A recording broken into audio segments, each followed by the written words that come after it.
Ton esprit est une salle de commandement, des écrans, des alarmes et des leviers internes qui répondent à chaque mot que tu entends et à chaque souvenir qui s'allume. Lorsque tu cèdes le contrôle, le bruit prend des décisions pour toi. Un commentaire actif déclenche la colère, un souvenir maltraité agit comme un sabotage, une pensée en boucle consomme de l'énergie comme si tu laissais toutes les lumières allumées. Ce n'est pas le monde qui te brise, c'est l'interprétation que tu fais du monde. Le stoïcisme ne sucre pas cette vérité. Tu ne contrôles pas le climat extérieur, tu contrôles les commandes internes. Ton jugement, ton focus, ta réponse. Ce parcours ne promet pas un réconfort facile, il promet une force réelle. Nous allons ajuster les filtres mentaux, couper l'entrée des pensées qui intoxiquent, placer des gardiens à la porte du langage interne et redonner de la discipline au corps lorsque l'émotion tente de prendre le volant. Psychologie profonde pour reconnaître l'ombre qui pousse les réactions automatiques et principe stoïcien pour les transformer en décisions conscientes. Celui qui contrôle ses commandes internes ne vit pas à la merci des caprices d'autrui ni des impulsions momentanées. Il vit avec une tension calme, avec présence et direction. Reste jusqu'à la fin et prends place au centre de contrôle. À partir de maintenant, tes réponses t'appartiennent. 1. Réponds depuis ton centre, pas depuis ta blessure. Ton esprit est un réacteur avec un noyau blindé. Lorsqu'il reste intact, il soutient toute la structure, mais s'il se fissure, toute étincelle externe déclenche une chaîne qui dévore le calme. Répondre depuis ton centre stabilise ce noyau sous pression. Répondre depuis la blessure ouvre des vannes à l'orgueil, à la peur et au ressentiment. La blessure interprète tout comme une attaque et pousse à gagner des discussions pour ne pas se sentir inférieur. Le centre opère avec discernement, conserve l'énergie et choisit avec sérénité. C'est la norme. Gouvernement interne, pas de théâtre émotionnel. Commence par lire le corps, car le corps prévient avant les mots. Signes de blessure, poitrine comprimée, mâchoire rigide, respiration coupée, mains agitées, regard étroit, idées rapides qui cherchent à punir. Signes de centre, colonne alignée, air qui entre par le nez et sort plus long, épaules détendues, attention ouverte, objectif en premier plan. Quand le pouls monte, ralentit. 2 respirations avec expiration prolongée diminuent l'activation et redonnent le contrôle. Utilise une encre brève avec la paume sur le sternum pour te rappeler que tu décides depuis le noyau. Ce micro-espace est ton interrupteur. Sans lui, l'émotion conduit. Avec lui, tu conduis. Ensuite, dirige la lumière vers la pensée qui essaie de dominer la scène. La blessure parle en absolu, dramatise, exige reconnaissance et déguise la peur en courage. Le centre formule en termes concrets, priorise les objectifs et respecte les limites. Applique la dichotomie du contrôle comme un bistouri. Ce que les autres disent ou font ne dépend pas de toi. Ta lecture et ta conduite, si. Installe une question guide qui coupe le théâtre mental. Quelle réponse honore mes valeurs et protège mon énergie à long terme? Si la conversation monte en température, utilise le protocole en 3 étapes. Pose 2 respirations pour freiner l'inertie. Demande quel objectif réel tu cherches et nomme-le à voix basse. Clarté, limite ou solution. Procède avec des phrases courtes, fermes et sans venin. Je n'accepterai pas ce ton. Révisons les faits. Je ferme la conversation si elle continue. Évite le sarcasme et les étiquettes, car ils nourrissent la blessure et érodent ton autorité interne. Maintiens la posture corporelle comme encre du message, car le corps communique avant la voix. Si l'environnement insiste pour intensifier le conflit, retire-toi avec composture et planifie une révision à froid. Te retirer ne signifie pas te rendre, cela signifie préserver le commandement pour répondre mieux. L'important n'est pas de gagner le moment, mais de maintenir le gouvernement intérieur tout au long de la journée. Entraîne-toi chaque jour dans de petits scénarios pour ne pas échouer dans les grands. Prépare des scripts sobres pour des scènes répétées et pratique-les jusqu'à ce qu'ils sortent sans effort. Face au sarcasme, je ne joue pas à ça. Face à la provocation, je ne vais pas réagir, je vais décider. Face à l'injustice, je présente des faits, je garde ma composture et je suis mon processus. Renforce le centre avec une hygiène mentale et des limites claires. Réduis les stimuli qui enflamment l'humeur, limite les discussions stériles, évite les comptes qui vivent de l'indignation et restreins l'accès des personnes qui cherchent un conflit permanent. Nourris ce qui renforce le noyau, lecture sobre, silence opérationnel, mouvement physique pour libérer la tension accumulée. Lorsque l'impulsion de te justifier apparaît, rappelle-toi que le besoin de convaincre est souvent un signe de blessure. La clarté se démontre par des actions cohérentes. Termine la journée avec une révision honnête. Écris 3 moments où tu as agi depuis la blessure et rédige comment aurait été une réponse depuis le centre. Transforme ces apprentissages en micro-engagements pour demain. Garde un slogan opérationnel à portée de langue et utilise-le comme interrupteur lorsque l'environnement exerce une pression. 2. Ne nourris pas les pensées qui t'affaiblissent. Tes pensées sont comme des applications en arrière-plan. Les légères optimisent les ressources. Les toxiques drainent la batterie jusqu'à te laisser sans signal interne. Chaque idée que tu répètes installe un processus qui consomme de l'énergie, tend le corps et fixe l'humeur. Si tu nourris des récits de défaite, la respiration se raccourcit et le focus se réduit à l'erreur. Si tu choisis des pensées fonctionnelles, il reste de la place pour décider. Ce n'est pas de l'optimisme, c'est de l'hygiène mentale. Filtrer ce qui entre, soutenir ce qui aide et rejeter ce qui intoxique. Premier pas, détecter. Les pensées qui affaiblissent ont tendance à sonner comme ça. Je ne suis pas à la hauteur, tout se complique, je suis sûr qu'ils vont m'attaquer, je ne change jamais. Reconnais-les par leur ton absolu, par l'urgence et par le drame. Quand ils apparaissent, étiquette, distorsion. Les nommer brise le sort et te rend ta position d'observateur. Deuxième pas, examiner. Demande avec sobriété. Cette pensée est-elle exacte, utile et contrôlable? Si elle ne remplit pas ces 3 conditions, elle ne mérite pas plus de ressources. Troisième pas, remplacer. Remplace la phrase toxique par une formulation fonctionnelle. Je ne peux pas faire face à ça. Par je peux faire face à la prochaine étape. Tout est contre moi par je me concentre sur ce qui dépend de moi. Intègre un filtre d'utilité chaque fois que tu remarques une rumination. Formule brève. Ce que je pense, est-ce que ça me renforce ou est-ce que ça m'empoisonne?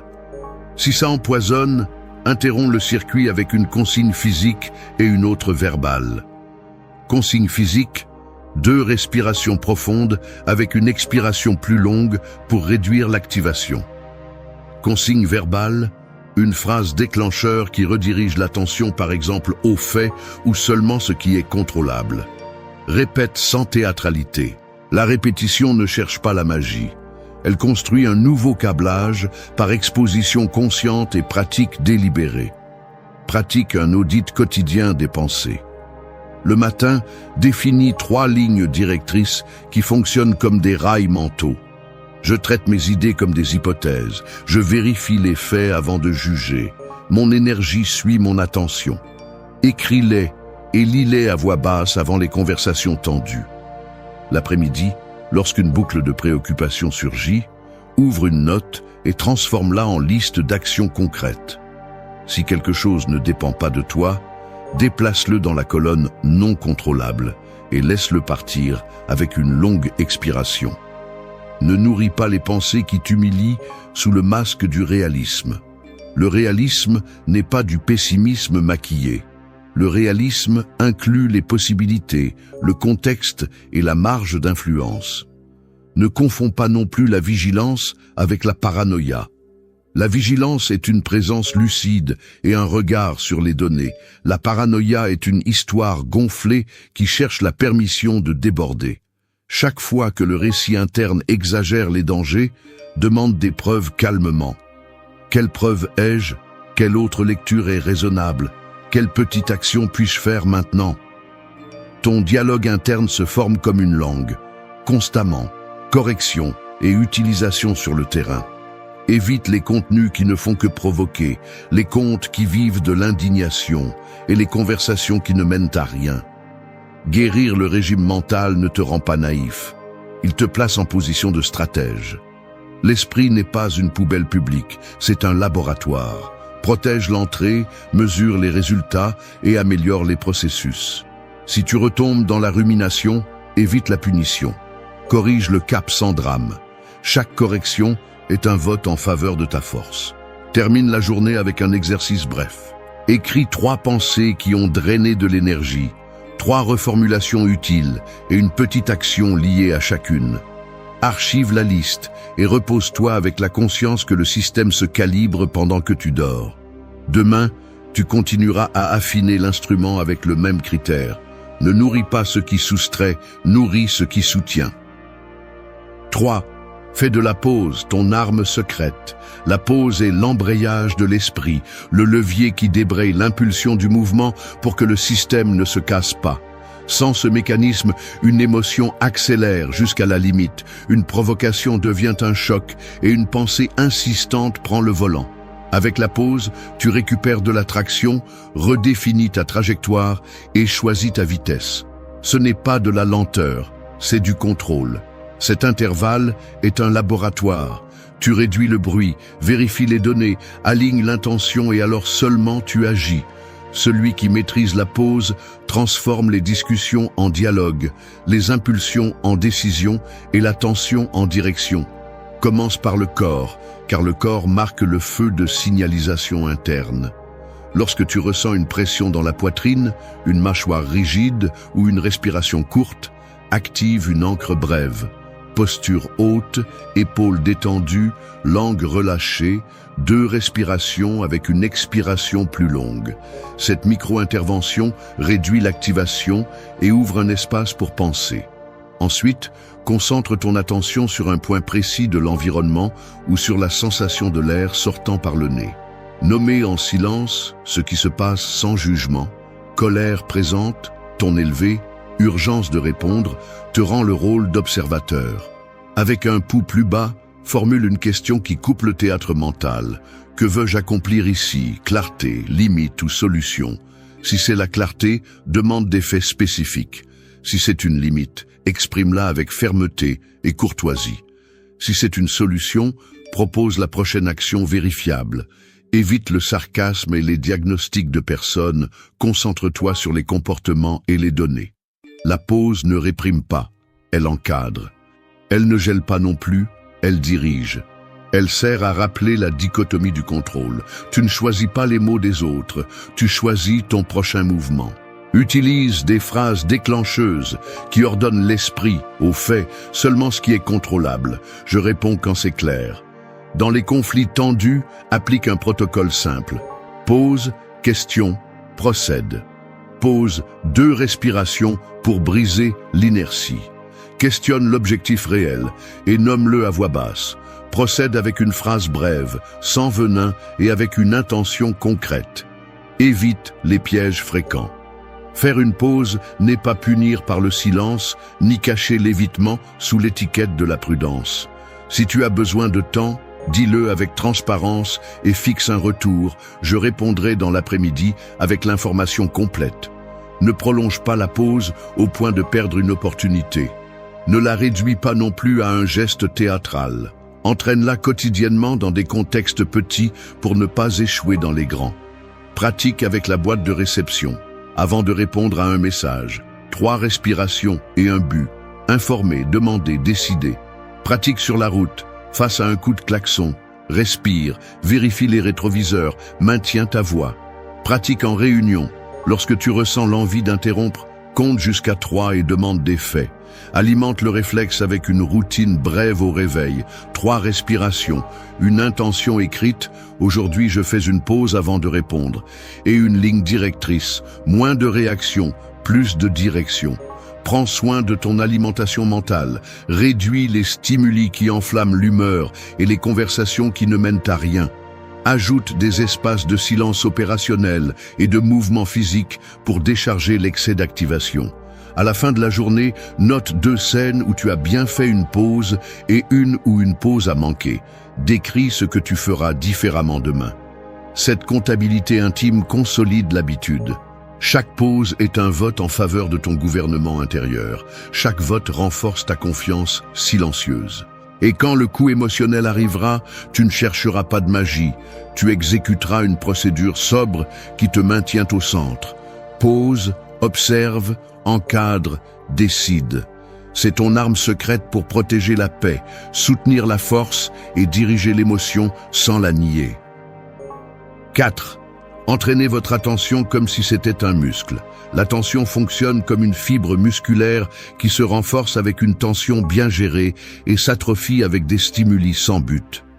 Un focus entraîné soutient des conversations difficiles, étudie en profondeur et détecte des signaux subtils avant de décider. Un focus faible se perd parmi les notifications, saute entre les tâches et finit épuisé sans résultat réel. L'entraînement exige 3 principes: charge progressive, technique correcte et repos stratégique. La charge progressive signifie augmenter la difficulté de manière graduelle pour construire la résistance sans casser le système. La technique correcte équivaut à exécuter avec posture, respiration et méthode, car l'excellence sans méthode ne se soutient pas. Le repos stratégique évite la fatigue inutile et consolide l'apprentissage. Commencez par un protocole simple. Définissez un objectif concret. Convertissez l'intention en une unité d'action vérifiable et engagez un bloc d'attention continu. Mettez un minuteur silencieux. Éliminez les stimuli superflus et décidez que pendant le bloc, seule cette tâche existe. Lorsque l'impulsion d'échapper apparaît, étiquetez silencieusement « distraction », respirez avec une expiration plus longue et revenez au point exact où vous avez interrompu. Chaque retour est une répétition qui renforce le muscle. Si la pensée se disperse, appliquez l'encre d'une phrase brève aux faits ou seulement à ce qui est contrôlable pour retrouver la direction. L'attention se nourrit de préparation physique. Avant un bloc exigeant, faites 2 minutes de respiration nasale lente, détachez la langue du palais, détendez les épaules et alignez la colonne. Le corps immobile réduit le bruit interne et facilite la stabilité mentale. Distribuez la journée en cycles de concentration profonde avec de très courtes pauses actives pour s'étirer, s'hydrater et s'oxygéner. Évitez de vérifier les messages pendant ces pauses, car vous réactiverez les circuits d'urgence et gaspillerez la traction. À la fin de chaque cycle, enregistrez ce qui a été accompli et définissez la prochaine étape concrète. Cette comptabilité renforcera l'habitude avec des preuves. Exercez l'attention dans les conversations. Écoutez sans interrompre, résumez à voix basse ce que vous comprenez. Posez une question qui clarifie les faits et seulement après, offrez votre point de vue. Cet ordre protège de l'impulsion de répondre par réflexe émotionnel et vous maintient en contrôle de la narration. Entraînez la sélection du focus pendant la consommation d'informations. Décidez quand, combien et pourquoi entrer, au lieu de vous livrer à un flux infini qui épuise sans construire de critères. Sélectionnez des sources sobres, établissez des horaires spécifiques et abandonnez les contenus qui profitent de votre indignation. L'attention que vous donnez à ce qui est trivial est retirée de vos priorités. L'esprit ne fonctionne pas comme un dépôt ouvert, il fonctionne comme un laboratoire qui nécessite des protocoles. Protégez l'entrée, mesurez les résultats et éliminez le gaspillage. Ajustez l'environnement comme une salle de sport mentale. Table dégagée, outils à portée de main, téléphone loin et objectifs visibles. Créez des rituels de début et de fin. 3 respirations, lecture de l'objectif, première action, enregistrement de ce qui a été accompli et prochaine étape. Pratiquez l'attention en mouvement. Marchez 10 minutes sans écouteurs. Dirigez le regard vers un point éloigné. Respirez par le nez avec une expiration plus longue et revenez au corps lorsque l'esprit divague. Dans les tâches manuelles, liez le focus au rythme de la respiration et à une intention simple, finir avec qualité. Lorsque la rumination surgit, traduisez-la en liste d'actions. Si quelque chose ne dépend pas de vous, laissez-le aller avec une expiration lente. Renforcez le muscle avec des limites claires. Prévenez quand vous n'êtes pas disponible. Bloquez les fenêtres de messagerie et protégez les tranches de silence. Le silence n'est pas un luxe, c'est une infrastructure pour penser. Intégrez la révision nocturne. 5. Réinterprétez le conflit comme une épreuve de maîtrise.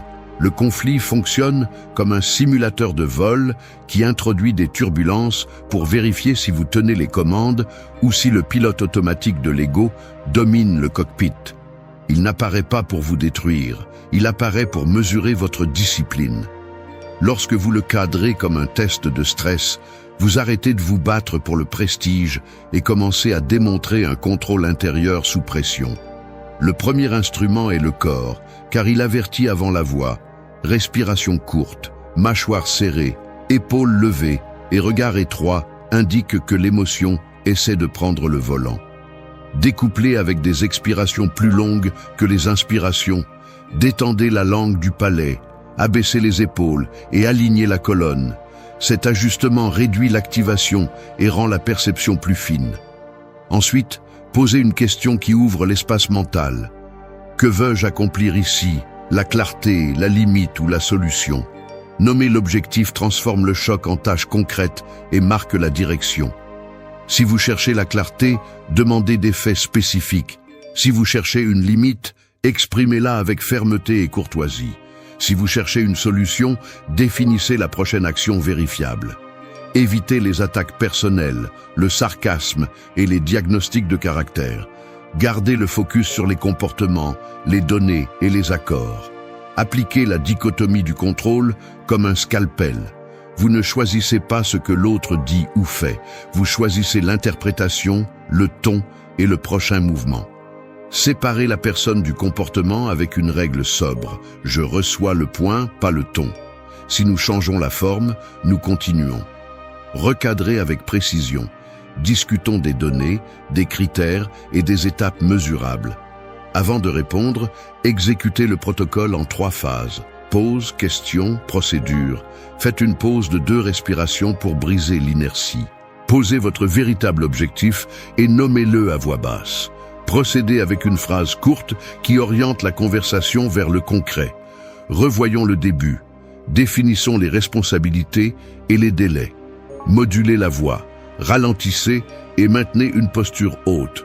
Ce rythme désactive les escalades et communique le commandement. Si des attaques personnelles apparaissent, utilisez des limites sans venin. Je n'accepte pas ce ton. Si nous revenons au respect, je continue. Sinon, je termine la conversation. Respectez ce que vous avez dit avec cohérence et sans drame. Dans les négociations difficiles, préparez des scripts sobres. Ce dont j'ai besoin, ce que je concède, ce que je ne franchis pas.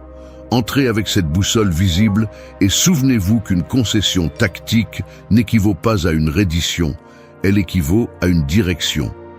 Si la conversation tourne en rond, changez le format.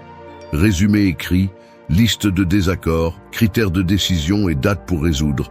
Le papier refroidit l'émotion et ordonne la pensée. Prenez soin du carburant qui soutient votre régulation. Sommeil suffisant, hydratation, alimentation stable et mouvement pour décharger la tension. Avant les rencontres à haute tension, préparez le système avec une respiration nasale lente et une intention écrite qui guide le ton. Après chaque choc, faites une brève révision. Qu'est-ce qui a déclenché la turbulence? Qu'avez-vous bien fait? Qu'allez-vous faire différemment? Transformez la leçon en micro-engagement et en encre verbale. Au fait, seulement ce qui est contrôlable, moins de réaction, plus de direction. Réinterpréter n'implique pas de permettre l'abus. La maîtrise fixe les conséquences. Si un manque de respect se répète, avertissez une fois. Documentez et exécutez le protocole convenu. Je retire mon temps. Je monte par le canal correct. Je ferme l'accès pendant une période raisonnable. Évitez les batailles inutiles. Demandez sobrement si la discussion affecte vos valeurs, votre travail ou votre paix. Si ce n'est pas le cas, laissez-la aller avec une longue expiration. Dans chaque scène, pratiquez le triangle opératif. Respirez, nommez, cadrez. Respirez pour réduire le bruit, nommez l'objectif et cadrez avec les faits. Chaque turbulence bien gérée renforce vos commandes, protège votre énergie et affine votre jugement. 6. Ne réagis pas, décide. Dans la vie quotidienne, chaque interaction est comme être devant un échiquier où toutes les actions ne méritent pas une réponse immédiate. Celui qui réagit sans réfléchir déplace des pièces simplement sous l'impulsion du moment, laissant des vides que l'adversaire ou la situation exploite. Celui qui décide calmement choisit des actions qui renforcent sa position à long terme, même si cela signifie ne pas bouger de pion à ce moment-là. La réaction naît de l'instinct, du besoin de combler un vide inconfortable.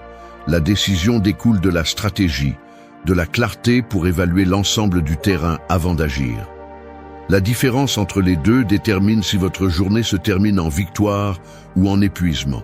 La première étape pour décider au lieu de réagir est de ralentir l'esprit lorsque la tension monte.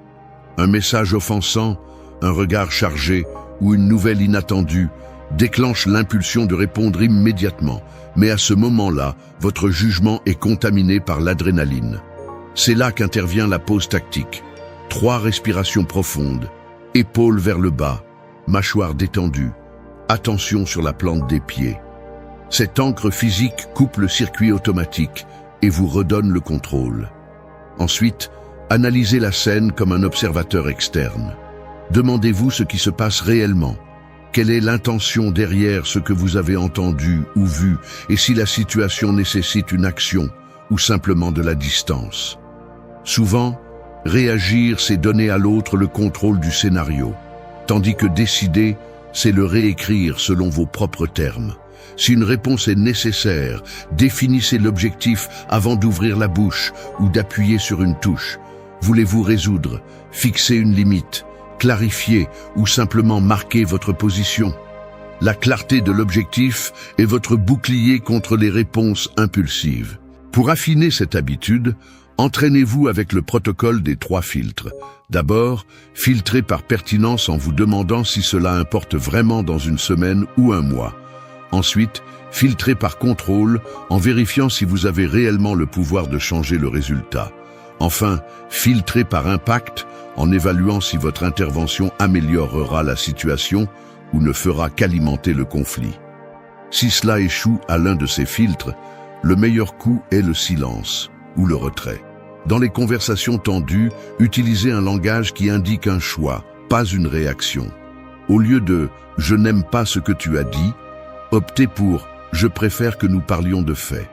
Au lieu de « tu as tort », utilisez « l'information que je gère est différente, revoyons ensemble ».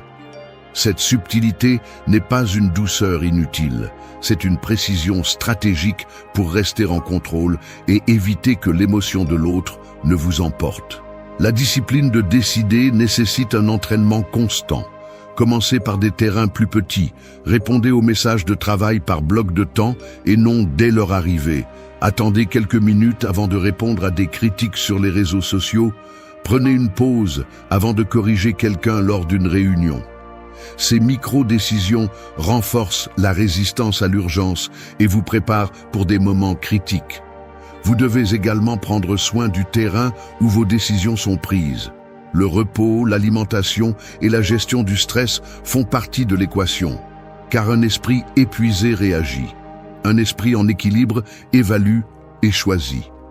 Un leader interne n'est pas celui qui a la réponse la plus rapide, mais celui qui sait quand parler, quand agir et quand laisser le temps faire son travail.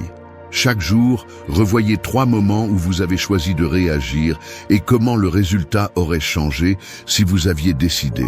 Ce n'est pas un exercice pour vous punir, mais pour affiner votre œil et reconnaître des schémas. 7. Utilise chaque offense comme un miroir, pas comme une épée. Une offense est comme une pierre, lancée dans un lac tranquille. La vague qu'elle génère ne dépend pas de la pierre, mais de la surface qu'elle frappe. Si l'eau est calme, les vagues se dissipent rapidement. Si elle est agitée, les vagues s'amplifient jusqu'à déformer tout reflet. Il en va de même pour toi. L'offense révèle plus sur l'état de ton intérieur que sur l'intention de l'autre. L'utiliser comme une épée, c'est répondre avec la même arête qui t'a blessé, perpétuant le cycle d'attaque et de défense.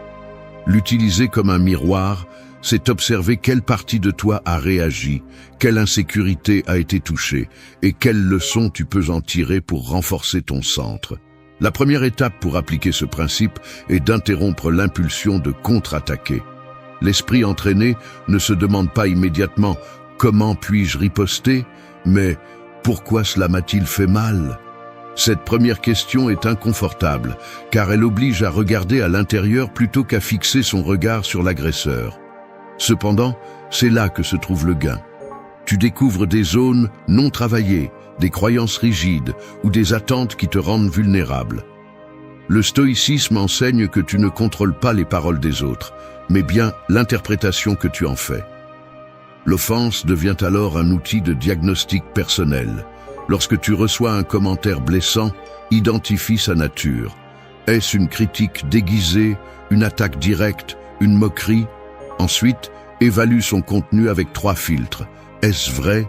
Est-ce utile? Est-ce contrôlable? Si c'est vrai, utilise-le comme point d'amélioration. Si c'est utile, note-le et décide comment agir. Si ce n'est pas contrôlable, laisse-le partir sans épuisement. Ce processus nécessite de la pratique, car l'ego cherchera à s'imposer pour défendre l'image que tu as de toi. C'est là que la métaphore du miroir devient clé. Un miroir ne répond pas, il reflète simplement avec précision ce qui est devant lui. Dans la pratique quotidienne, transforme l'offense en entraînement émotionnel. Un collègue de travail te ridiculise devant les autres. Pause, analyse si la moquerie reflète une faiblesse de ta part ou un besoin de protagonisme de l'autre. Si c'est la seconde option, ne lui donne pas le carburant de ta réaction. Un membre de ta famille critique ta décision personnelle. Demande-toi si cette opinion change la validité de ton choix ou si elle n'est qu'une projection de ses propres peurs. En restant observateur, tu romps le schéma de répondre avec la même énergie que tu reçois. Il est important de préciser que l'utilisation de l'offense comme miroir ne signifie pas tolérer des abus ou des humiliations constants. Cela signifie que, avant d'agir, tu filtres l'émotion et tu réponds avec direction. Si une limite doit être fixée, elle est établie fermement, sans ajouter de violence inutile. 1. Je n'accepterai pas ce traitement, dit avec une voix stable et une posture sûre à plus de poids qu'un cri. L'autocontrôle n'est pas passivité, c'est stratégie. Pour renforcer cette compétence, note dans un cahier 3 offenses reçues dans la semaine, ta réaction initiale et ce que le miroir t'a montré. Tu remarqueras peut-être que certaines critiques éveillent l'insécurité dans des domaines où tu doutes encore de toi-même. Cette information est de l'or pour ton développement, car elle indique où travailler. De plus, renforce ta narration interne avec des phrases ancres. Cela parle d'eux, pas de moi. Ce qui me dérange me montre où je dois grandir. Ma réponse définit ma force. En transformant chaque offense en miroir, tu réduis l'impact émotionnel et tu augmentes ta capacité à apprendre de n'importe quelle situation. Avec le temps, tu remarqueras que ce qui te dérangeait avant ne touche maintenant que la surface. L'eau continue de recevoir des pierres, mais reste suffisamment sereine pour refléter avec clarté. 8. Fais de la maîtrise émotionnelle ta plus grande révolution. La maîtrise émotionnelle n'est pas un mur froid qui bloque tout. Elle ressemble plutôt à un barrage intelligent qui régule le flux de l'eau pour ne pas détruire ce que tu as construit. Les émotions sont des courants puissants. Elles peuvent alimenter des moulins qui génèrent de l'énergie pour tes objectifs, ou tout dévaster si les vannes s'ouvrent sans contrôle. La véritable révolution personnelle n'est pas d'éliminer ce que tu ressens, mais de décider quand, comment et où diriger cette force. Dans un monde qui récompense la réaction immédiate et l'exposition constante des humeurs, apprendre à te gouverner devient un acte contre-culturel, une rébellion silencieuse qui te sépare du bruit. Contrôler tes émotions ne signifie pas les réprimer jusqu'à ce qu'elles explosent, mais les reconnaître au moment précis où elles apparaissent, les étiqueter sans jugement et leur donner un cours utile. Si tu ressens de la colère, tu peux la canaliser en une limite claire et bien exprimée. Si tu ressens de la peur, tu peux l'utiliser comme une alerte pour mieux te préparer. Si tu ressens de la tristesse, tu peux la transformer en réflexion et en connexion authentique avec les autres. C'est la différence entre être esclave de ce que tu ressens et le transformer en carburant. Pour y parvenir, tu as besoin d'un système de surveillance interne. Observe ta respiration, ta posture, la tension dans ton corps. Quand quelque chose se modifie, demande-toi quelle émotion se cache derrière et ce qui l'a déclenchée. Fais-le avec curiosité, non avec censure. Ensuite, décide si la situation nécessite une action immédiate, une pause pour réfléchir ou simplement la laisser passer. Cet acte de choisir avant d'agir est le cœur de la maîtrise émotionnelle. Pratique chaque jour avec de petites situations. Un retard dans le trafic, un message qui n'arrive pas, une conversation qui ne coule pas. Utilise ces moments comme un entraînement pour rester présent et concentré sur ce que tu peux contrôler. Répète mentalement des phrases ancres comme « Cela ne mérite pas mon énergie » ou « Ma réponse définit le résultat ». Avec le temps, ton seuil de réaction s'élève et ce qui te perturbait auparavant n'a plus de pouvoir sur toi. La maîtrise émotionnelle nécessite également un engagement envers ton bien-être physique et mental. Dormir suffisamment, bien manger, bouger tous les jours et réserver des moments de silence sont des piliers qui renforcent ta capacité à rester équilibré. Tu ne peux pas espérer avoir un esprit clair dans un corps épuisé. C'est ta révolution. Ne pas permettre que l'extérieur dicte ton état intérieur. Qu'une provocation ne te vole pas ton calme, qu'une mauvaise nouvelle ne te paralyse pas, qu'un éloge ne te rende pas dépendant de l'approbation, que tu sois celui qui décide comment vivre chaque moment, avec fermeté, présence et direction. Si tu as suivi chacun des points précédents, tu as maintenant les outils pour faire de ton esprit un lieu sûr, stable et fort. Ce n'est pas un changement qui se produit du jour au lendemain, mais une pratique quotidienne qui redéfinit qui tu es et comment tu affrontes la vie. Ce n'est pas un chemin pour tout le monde, car il nécessite de la discipline et de l'honnêteté envers toi-même, mais c'est le seul qui te donne la vraie liberté. À partir d'aujourd'hui, chaque situation sera une occasion de te prouver que tu es capable de vivre depuis ton centre, de choisir tes pensées, de faire une pause avant d'agir, de concentrer ton attention, de réinterpréter les conflits, de décider avec clarté, d'utiliser les offenses comme des miroirs et surtout de gouverner tes émotions. C'est la révolution qui transforme ta vie et la protège de toute tempête. Avant de continuer, tu as deux options. Rester et affronter ce qui te retient, ou fermer cette vidéo et continuer comme avant. C'est aussi simple que ça, parce que ce que nous allons dire n'est pas confortable, n'est pas doux, et n'est pas fait pour ceux qui cherchent des excuses. C'est pour ceux qui en ont assez de douter d'eux-mêmes, de garder pour eux ce qu'ils pensent, de se regarder dans le miroir sans se reconnaître. Vois-le comme ça. Si ton estime de toi était une armure, à quel point est-elle brisée ? Combien de fois la critique la traverse-t-elle? Combien de fois baisses-tu la tête par peur du jugement des autres? Combien cela t'épuise-t-il de continuer à jouer un rôle pour plaire alors que tu t'épuises à l'intérieur? Cette vidéo est un processus et il commence par une vérité que peu osent te dire. Peu importe combien tu sembles sûr de toi, si tu ne renforces pas ton intérieur, n'importe quel commentaire peut te détruire.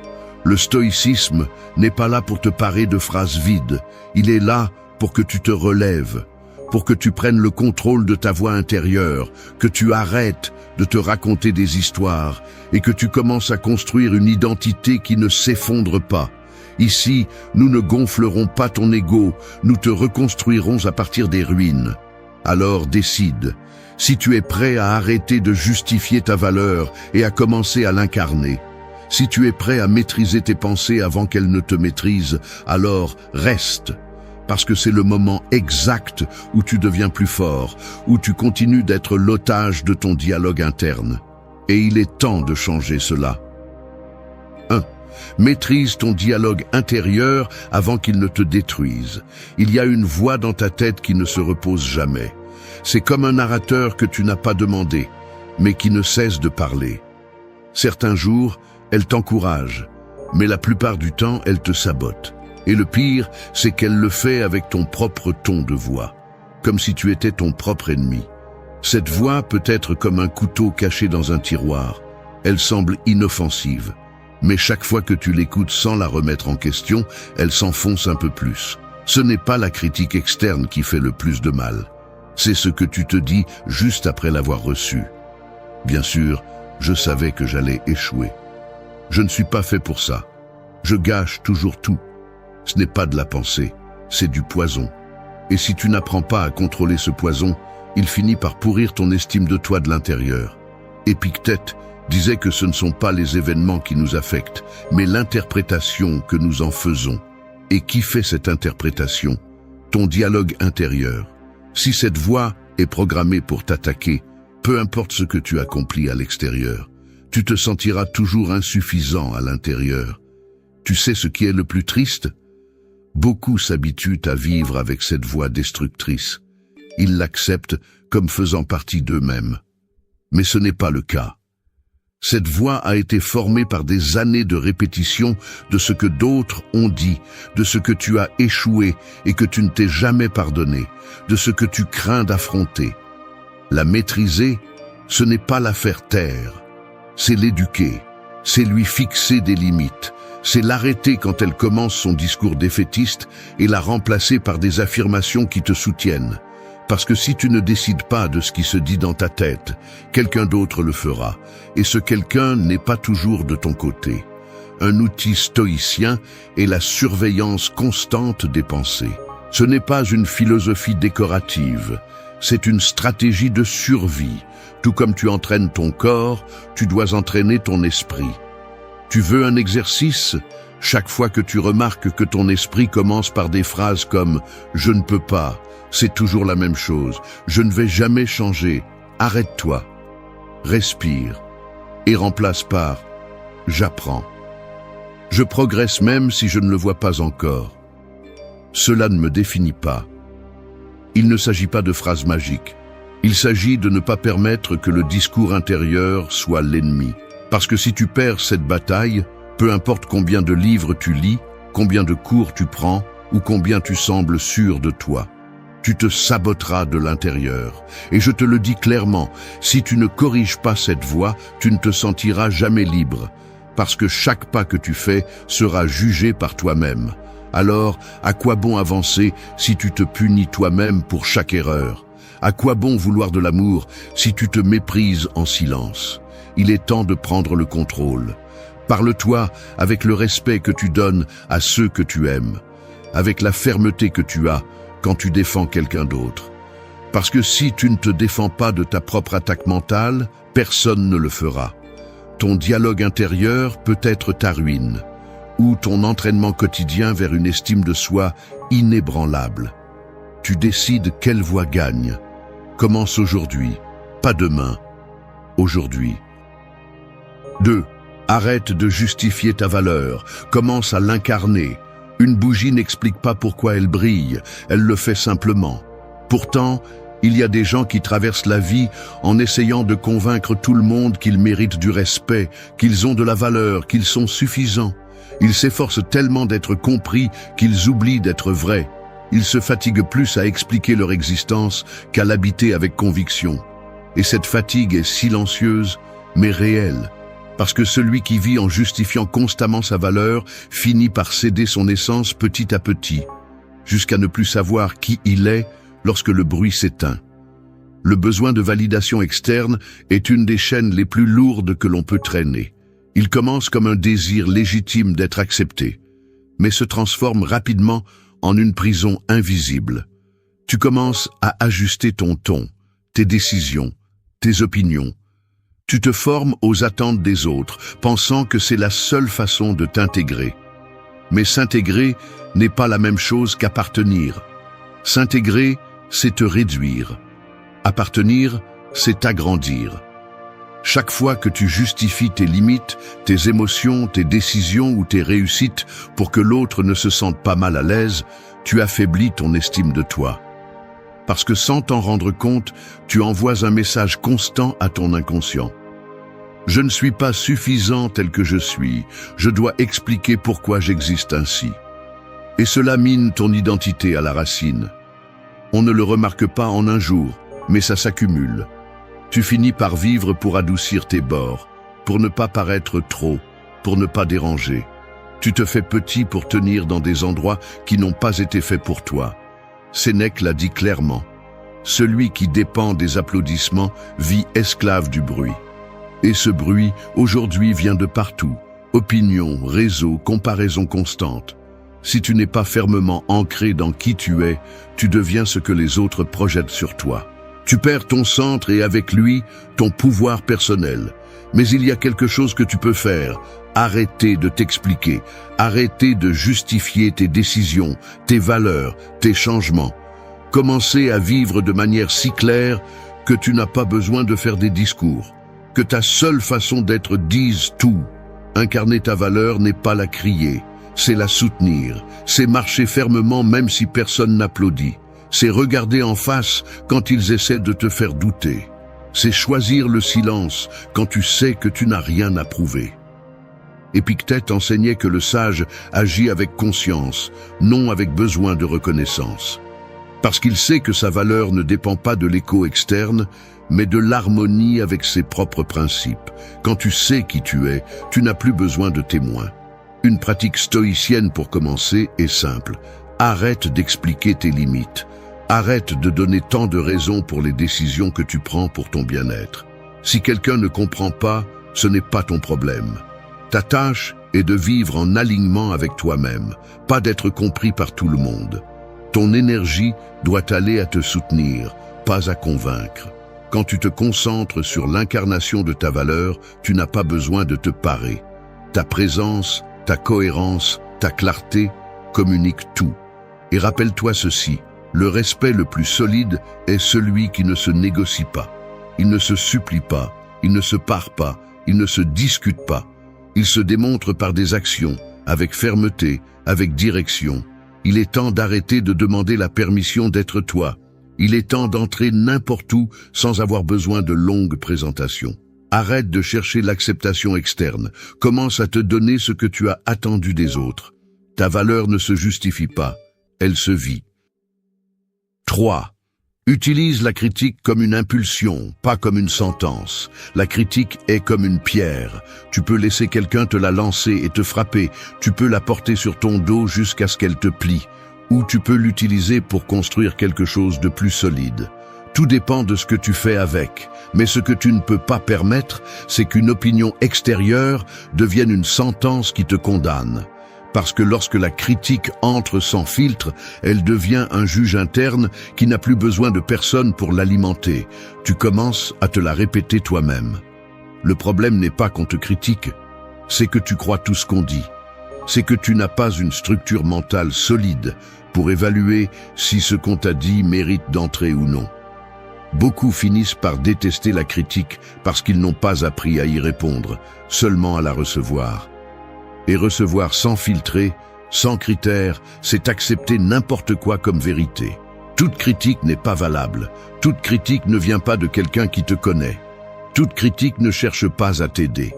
Épictète enseignait que nous devons distinguer entre ce qui dépend de nous et ce qui ne dépend pas. L'opinion d'autrui ne dépend pas de toi. Mais ta réaction, oui. Et c'est là que réside le pouvoir. Lorsque tu reçois une critique, la première chose que tu dois faire n'est pas de te défendre, ni de t'attaquer, ni de te justifier. C'est de faire une pause et d'analyser. Qui l'a dit? D'où l'a-t-il dit? Est-ce fondé? Y a-t-il quelque chose que je peux prendre comme apprentissage ou est-ce juste du bruit déguisé en conseil? La critique peut être un cadeau mal emballé.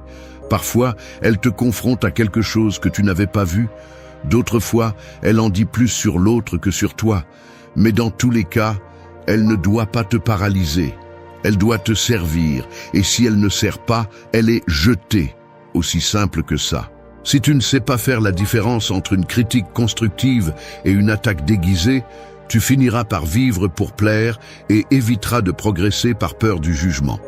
L'estime de soi ne se mesure pas par le nombre de critiques que tu reçois, mais par la façon dont tu y réponds. Quand quelqu'un de sûr de lui entend une critique, il ne panique pas. Il observe, il réfléchit, il ajuste si nécessaire, et il continue d'avancer. Il ne dévie pas, il ne s'effondre pas, il ne perd pas le focus. C'est la différence entre une personne qui incarne son identité et une autre qui vit au rythme des applaudissements et des plaintes. Un exercice pratique pour renforcer ce muscle est le suivant. Chaque fois que quelqu'un te critique, note-le, ne réponds pas tout de suite. Lis-le ou rappelle-toi plus tard, quand tu seras calme. Demande-toi, est-ce que ce qu'ils ont dit, je me le suis déjà dit? Si c'est le cas, travaille sur cette blessure interne. Sinon, évalue si cette personne a un réel critère pour donner son avis sur cet aspect de ta vie. Si ce n'est pas le cas, laisse tomber.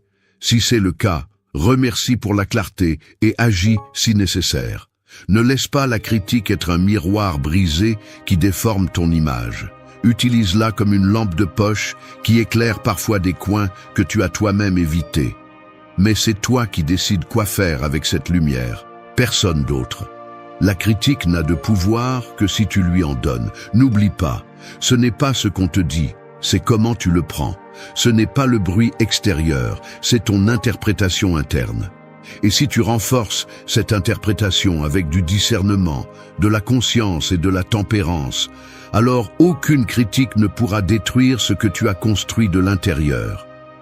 La critique n'est pas une sentence, c'est un test. Et si tu l'utilises bien, elle peut être l'impulsion qui te manque pour atteindre ton prochain niveau. 4. Fais ce qui est juste même si personne ne te voit. Ce n'est pas tout le monde qui marche droit le fait parce qu'on les observe. Certains marchent ainsi parce qu'ils ont décidé que leur dignité n'est pas à vendre, parce qu'ils savent que leur comportement parle même lorsque personne n'écoute. Vivre avec des principes, c'est comme avoir une boussole qui fonctionne même dans l'obscurité, quand il n'y a pas de chemin tracé ni de voie pour te dire si tu vas bien.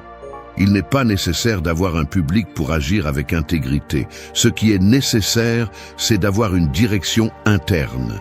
Et cela, bien qu'il semble invisible, construit la version la plus forte de toi. Beaucoup pensent que le respect de soi naît de ce que tu accomplis, mais en réalité, il naît de ce que tu fais quand personne ne le remarque. De ces petits choix qui pourraient passer inaperçus, mais que tu connais. Dire la vérité quand le mensonge t'aurait sauvé. Être juste quand l'injustice était plus rentable. Tenir ta parole même si personne ne te l'exigeait. C'est dans ces moments que se cultive une véritable estime de soi. Pas celle qui se nourrit de phrases, mais celle qui grandit à partir de tes actes. Marc Aurèle a écrit que la meilleure vengeance est de ne pas ressembler à ceux qui t'ont fait du mal. Cela inclut de ne pas tomber dans le jeu de feindre la vertu seulement quand on te regarde. Si tu dois faire plus d'efforts pour paraître juste que pour l'être, alors tu perds de vue l'essentiel. Et cette usure s'accumule, parce qu'il n'y a rien de plus épuisant que de représenter une image que ton essence ne soutient pas. La véritable identité se forge lorsque tu choisis la rectitude sans avoir besoin de témoins. Il ne s'agit pas d'agir pour impressionner, mais d'être quelqu'un avec qui tu peux cohabiter en silence. Lorsque tu prends des décisions justes sans recevoir d'approbation, tu renforces quelque chose qui ne peut être acheté ni fin, la cohérence interne. Cette cohérence est la base de toute estime de soi solide. Un conseil pratique. Chaque jour, fais quelque chose de juste que personne n'attend.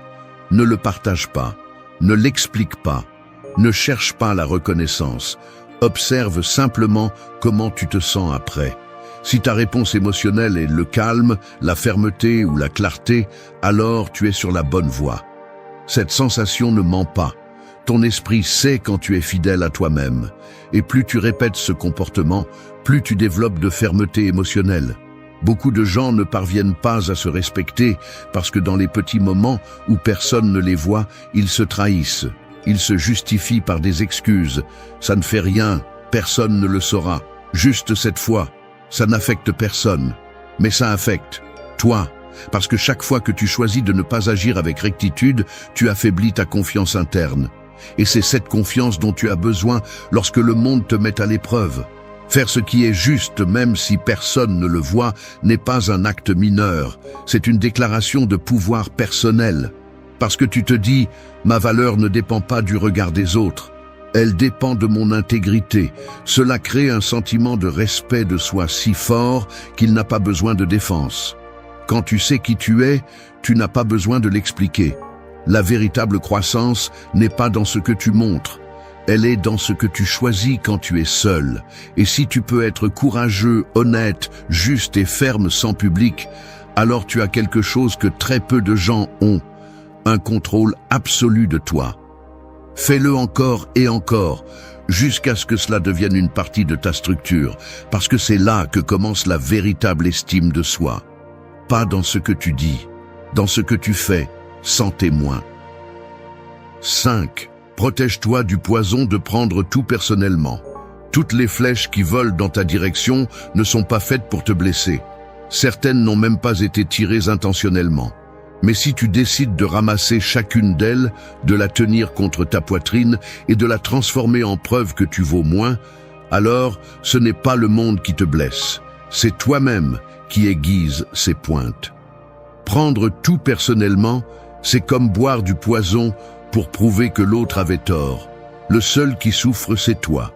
Il y a des personnes qui portent chaque mot, chaque geste, chaque silence, comme s'ils étaient des jugements gravés dans la pierre.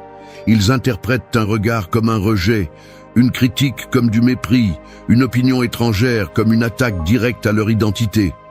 Non pas parce que c'est le cas, mais parce qu'ils ont conditionné leur esprit à réagir à partir de la blessure, pas de la raison.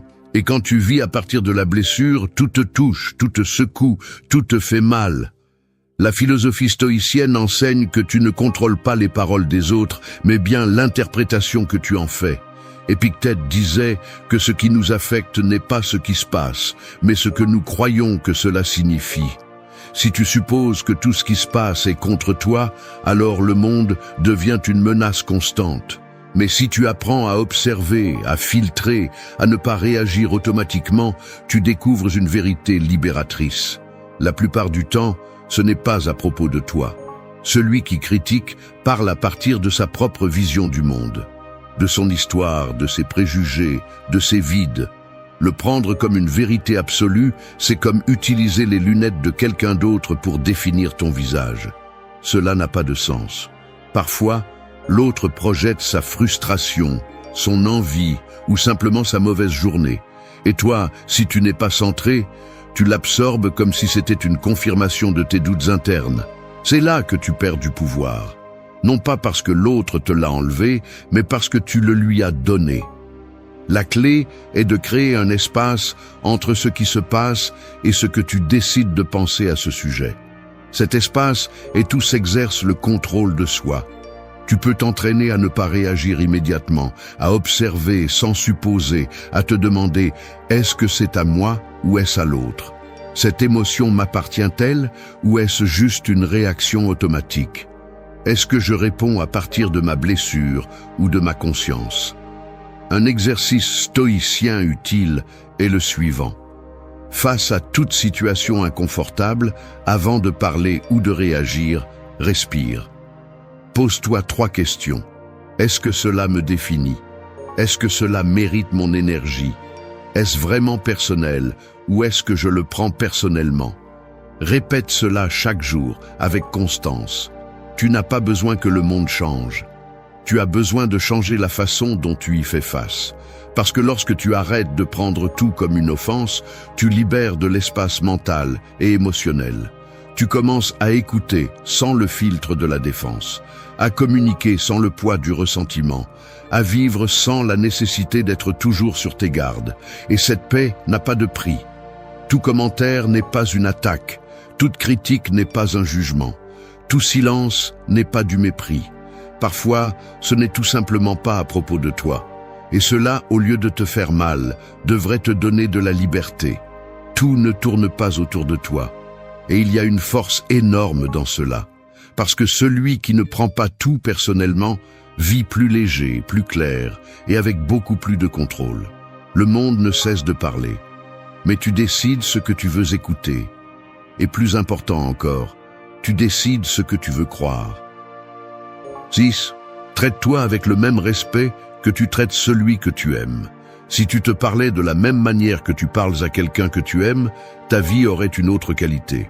Si tu prenais soin de tes pensées comme tu prends soin des émotions d'une personne qui compte pour toi, tu ne permettrais pas que ton esprit devienne un champ de bataille où tu es la seule victime. Ce que tu penses de toi n'est pas un détail mineur. C'est le fondement sur lequel se construit ou s'effondre ton estime de soi. L'esprit est comme une maison dans laquelle tu habites tous les jours. Si tu la remplis de cris, d'insultes et de punitions, peu importe combien tu essaies de la mettre en ordre de l'extérieur, tu te sentiras toujours mal à l'aise à l'intérieur. Et le triste, c'est que beaucoup de gens ne se demanderaient jamais comment ils se parlent à eux-mêmes. Ils traitent un inconnu avec plus de respect qu'ils ne traitent leur propre conscience. Ils sont patients avec les erreurs des autres, mais impitoyables avec leurs propres faux pas. Imagine qu'un être cher traverse une mauvaise passe. Lui dirais-tu qu'il est un échec, qu'il n'y a pas de solution, qu'il gâche toujours tout? Non. Tu lui parlerais avec compassion, tu lui rappellerais sa valeur, tu lui offrirais du réconfort tout en restant honnête. Mais quand tu ne vas pas bien, le langage change. Tu te parles avec mépris. Tu te mets la pression à partir de la culpabilité. Tu te traites comme si tu méritais moins de compréhension que n'importe qui. Sénèque enseignait que se gouverner soi-même avec justice est l'un des actes les plus nobles. Et cela inclut la façon dont tu te parles, parce que le respect n'est pas seulement pour les autres. C'est une habitude qui doit commencer par toi. Il ne s'agit pas de te dire de belles choses pour éviter l'effort. Il s'agit de reconnaître que la transformation réelle nécessite un environnement interne qui soutient et non qui punit. Et si cet environnement est rempli d'autocritique destructrice, tu te saboteras avant même de commencer. Te respecter, c'est te corriger sans te détruire. C'est exiger sans écraser. C'est savoir quand tu es honnête et quand tu répètes des phrases qui viennent de blessures non cicatrisées. Et cela demande de la vigilance. Parce que souvent, nous pensons que nous sommes durs avec nous-mêmes pour nous améliorer, alors qu'en réalité, nous répétons les mêmes schémas d'autosabotage qui nous empêchent d'avancer. Un exercice puissant consiste à écrire les phrases que tu te répètes le plus quand tu échoues. Lis-les à haute voix. Puis imagine que tu dis ces mots à un ami. Si elles sonnent cruelles, elles ne font pas partie de ton amélioration. Elles font partie de ta chute. Change-les. Rédige de nouvelles phrases qui maintiennent l'exigence, mais qui viennent d'un lieu de respect. Le type de respect que tu utiliserais pour relever quelqu'un, pas pour l'enfoncer davantage. Ce changement interne ne se produit pas immédiatement. Il nécessite une intention quotidienne. Mais chaque fois que tu choisis de te traiter avec plus de dignité, tu renforces une identité qui vaut pour ce qu'elle est, pas pour ce qu'elle réalise. Une identité qui se prend en charge sans attendre d'être brisée, qui se parle avec clarté, mais aussi avec compassion. Quand tu apprends à te respecter, tout change. Tu ne tolères pas ce que tu tolérais avant. Tu ne dépends pas autant de l'approbation externe. Tu ne tombes pas aussi facilement dans le discours interne de l'échec. Parce que tu sais que même quand tu tombes, tu mérites de te relever. Et cette certitude est la base d'une estime de soi qui ne s'effondre pas avec la critique et ne se décompose pas avec l'erreur. Commence par là. Par te parler comme tu parlerais à quelqu'un que tu aimes profondément. Parce que la relation la plus longue que tu auras dans cette vie est avec toi. Et cette relation mérite du respect. Elle mérite des soins. Elle mérite la vérité sans cruauté. 7. Marche avec peur, mais ne t'arrête pas. La peur est comme une ombre. Elle ne disparaît jamais complètement, elle change simplement de forme. Tu peux fuir, essayer de l'ignorer, la déguiser en prudence, mais elle sera toujours avec toi. Ce qui fait la différence, ce n'est pas de l'éliminer, mais d'apprendre à marcher avec elle à tes côtés sans lui permettre de prendre le contrôle de ta direction. Personne n'avance avec courage parce qu'il ne ressent pas de peur. Il avance parce qu'il décide que la peur n'aura pas le dernier mot. Il y a ceux qui attendent de se sentir prêts pour agir. Ils veulent que toute insécurité disparaisse avant de faire un pas. mais c'est comme attendre que la mer soit complètement calme pour apprendre à nager. Le moment parfait n'existe pas.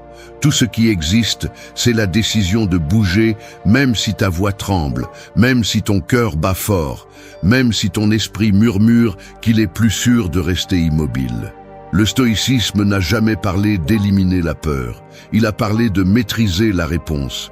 Marc Aurèle, entouré de guerres, de trahisons et de pertes, ne demandait pas à ne pas ressentir de peur. Il demandait à ne pas être gouverné par elle, parce qu'il comprenait que le courage ne naît pas de l'absence de peur, mais d'agir consciemment malgré elle. Si tu attends de ne plus ressentir de peur, tu resteras au même endroit toute ta vie. Celui qui veut une identité forte, une estime de soi solide et une vie pleine de sens doit accepter cette vérité. La transformation fait mal, la croissance est inconfortable et la peur sera présente à chaque étape importante. Mais ce n'est pas un signe de faiblesse, c'est une partie du processus. Ressentir de la peur ne te rend pas moins capable. T'arrêter à cause d'elle, oui. Beaucoup n'avancent pas parce qu'ils confondent la peur avec un signal de danger. Mais tout ce qui est inconfortable n'est pas une menace. Parfois, la peur n'est qu'un reflet de tes limites mentales, pas un avertissement réel. Ton corps réagit, oui, mais ton esprit a le dernier mot. Et c'est là que le caractère se forge, dans la décision d'avancer avec l'inconfort sur le dos, au lieu de le laisser bloquer le mouvement. Un outil pratique pour cela est l'engagement minimal quotidien. Choisis une petite action qui te fait peur, mais qui ne te paralyse pas. Affronte-la, respire dans le moment, fais-le. N'attends pas que la peur s'éteigne, attends que ton action la fasse taire, parce que ce n'est qu'en agissant encore et encore que ton système commence à comprendre que tu ne vas pas obéir à la peur comme un maître. Tu vas l'écouter, mais tu ne vas pas te rendre à elle. Arrête d'attendre du courage, exerce-le. Parce que le courage n'arrive pas, il se construit. Et il se construit lorsque tu choisis d'avancer malgré le tremblement dans tes jambes, lorsque tu choisis de parler même si ta voix tremble, lorsque tu décides de continuer même si tu n'as pas la garantie que tout ira bien. Parce que ce qui est important, ce n'est pas le résultat. C'est la transformation qui se produit en toi chaque fois que tu choisis de ne pas t'arrêter. Souviens-toi de ceci. La peur fait partie du voyage, pas de sa fin. Elle apparaîtra chaque fois que tu t'approcheras de quelque chose d'important. Tu la ressentiras lorsque tu sortiras de ce que tu connais, lorsque tu t'exposeras, lorsque tu poseras des limites, lorsque tu diras ta vérité. Et c'est bien, marche avec elle, emmène-la avec toi. Mais ne lui donne pas le volant. C'est toi qui décides d'avancer. Et si tu le fais chaque jour, même si c'est un pas, tu découvriras bientôt quelque chose de puissant. La peur crie fort avant le mouvement, mais elle s'affaiblit quand elle te voit marcher. 8. Pose des limites sans culpabilité et retrouve ta paix. Un mur n'est pas construit pour t'isoler du monde, mais pour protéger ce qu'il y a à l'intérieur. C'est ainsi que fonctionnent les limites. Ce ne sont pas un rejet, ce ne sont pas une punition, ce ne sont pas de l'égoïsme. C'est l'acte le plus clair d'amour de soi. Quand tu sais qui tu es, ce que tu permets et ce que tu n'es plus disposé à tolérer, les limites deviennent naturelles. Mais quand tu doutes de ta valeur, tu commences à te sentir coupable de te protéger, comme si prendre soin de toi était une faute plutôt qu'un besoin. Beaucoup de personnes s'épuisent à essayer de plaire, d'éviter les conflits, d'être de bonnes personnes aux yeux des autres. Mais cette bonté sans direction finit par devenir une condamnation. Tu donnes plus que ce que tu as. Tu acceptes ce qui te dérange.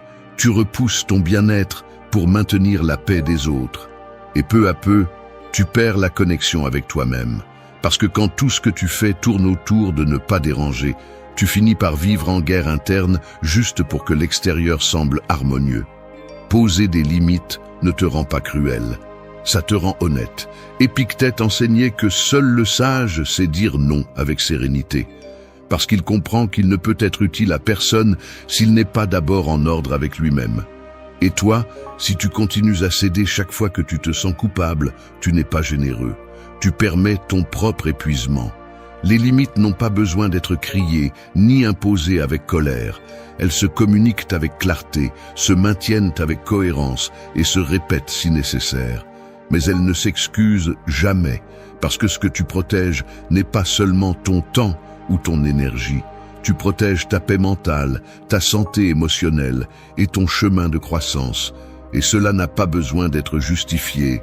La peur de poser des limites vient de la peur de perdre. Perdre l'acceptation, perdre des liens, perdre des opportunités. Mais si dire non fait que quelqu'un s'éloigne, alors cette présence était déjà conditionnée. L'amour authentique, le respect réel et les liens sains ne se brisent pas par une limite. Ils se renforcent. Parce que quand tu te valorises, tu enseignes à l'autre comment il doit te traiter. Une pratique stoïcienne utile est de créer une liste de choses que tu n'es plus disposé à accepter. Écris-la sans filtre. Lis-la à voix haute. Et chaque fois qu'une situation approche de cette limite, rappelle-toi, dire oui quand tu veux dire non et te trahir au nom d'une harmonie fausse. La vraie paix ne vient pas d'éviter le conflit externe, mais d'éliminer le conflit interne. Et cela n'arrive que lorsque tu vis avec fermeté. Ce point n'est pas seulement le dernier du scénario, c'est aussi la base pour soutenir tous les précédents, parce que sans limite, tout le reste s'effondre. Tu ne peux pas prendre soin de ton dialogue interne si tu laisses les autres le salir. Tu ne peux pas incarner ta valeur si tu permets qu'on la piétine. Tu ne peux pas marcher avec peur si tu t'entoures de personnes qui l'alimentent constamment. Les limites sont la structure qui maintient ton identité, ton énergie et ta dignité.